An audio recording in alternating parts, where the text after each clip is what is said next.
I found myself smack dab in the middle of an identity crisis.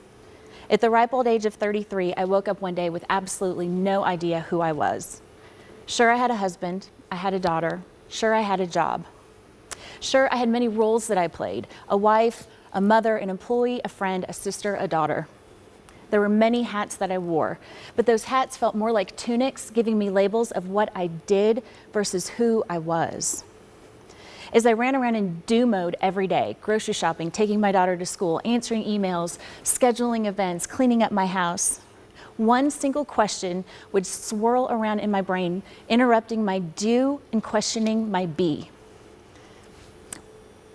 It would infiltrate all of my mantras of I'm fine and I'm blessed, and would ask quietly but with intense clarity, if all of these roles were stripped away from you, who would be left standing? Every time the question whispered, I would stand just dumbstruck, mouth agape, unable to answer. I was a stranger to myself. 33 years of squatting in a body that I didn't really understand. If you were to ask me what I liked to do back then, the only things I would have been able to really tell you were drinking coffee and traveling. I didn't know what my hobbies, my talents, my gifts, and my abilities were. Friends and family who meant so well would always ask me the question, if time and money were no object, what would you want to do? And what I wanted to do when they asked me that was punch them in the face, really, because if I knew the answer to that, I would totally go do it. I mean, hello.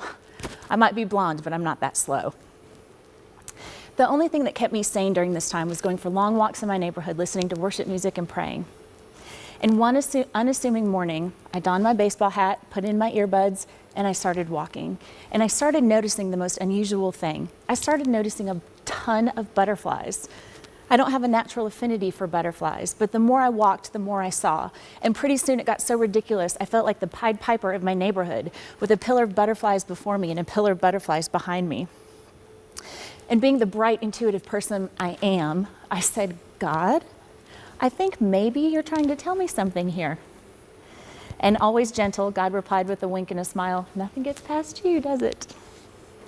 So God and I began to chat about butterflies.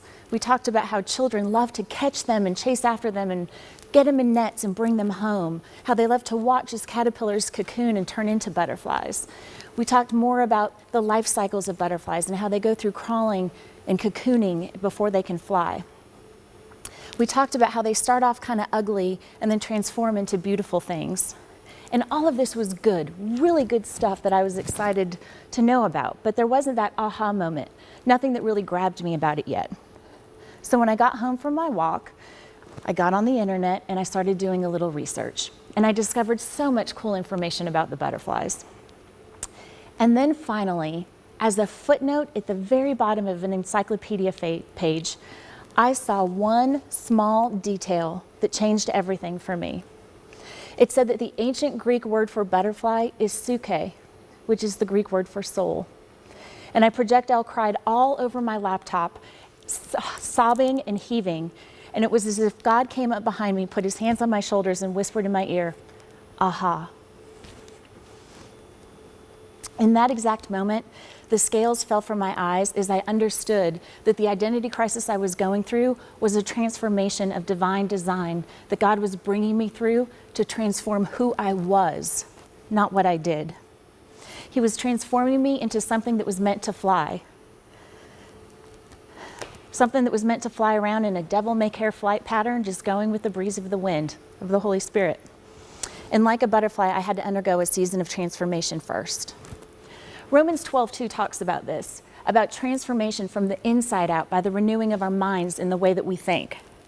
And as I began to unearth this concept of metamorphosis in my own life, God began to illuminate and highlight how every single one of us go through all these 4 stages of transformation. We all start with a birthing and a crawling and a cocooning and a flying, and it happens over and over and over again. He began to show me how we can see this concept played out in the Bible, from Genesis to David to Jesus himself. And he gave me permission, as I learned all of this, to stop striving and to just be exactly where I was.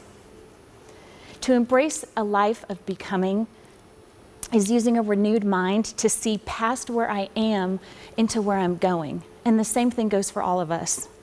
In this series of videos, I'm going to outline these seasons of transformation and what they look like.